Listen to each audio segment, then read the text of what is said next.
Good afternoon, this is Matthew again from Prophetic Tongue with another book review. This is Leonard Ravinhill, Sodom Had No Bible. So a little bit about Leonard Ravenhill. He was an English guy that came over from England. He was called here in 1950. He sat under the ministry of Samuel Chadwick. He was a student of church history. And like I said, he came over here in the 1950s. A quote from David Wilkerson in the foreword. He writes, Leonard Ravenhill writes with the power and unction of John Wesley. It is impossible to read his works and still remain uncommitted.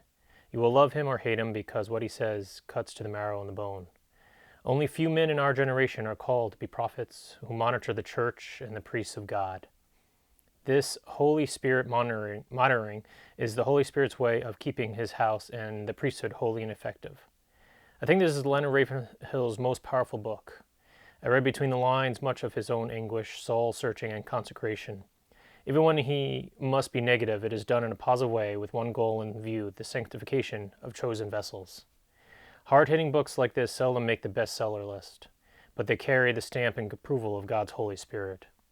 If you intend to read this book through, be prepared to end up on your knees. And this book is, in my opinion, a must-read. A little excerpt from one of his chapters is entitled, Why This Suffocating Indifference?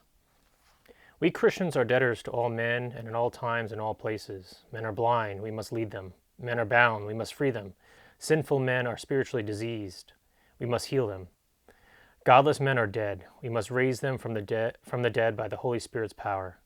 But we Christians are so willfully smug to the lostness of men. We are chronically lazy and so callously indifferent.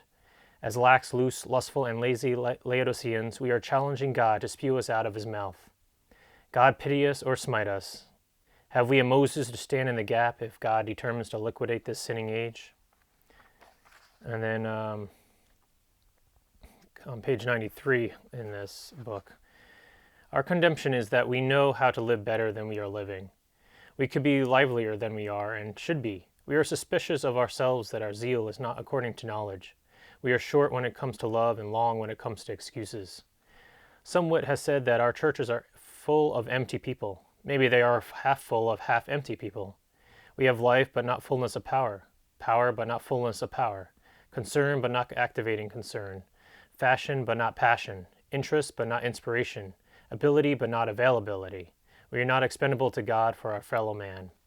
Hear, oh, hear what another said. If God does not judge the sin of this nation, he will have to apologize to Sodom and Gomorrah.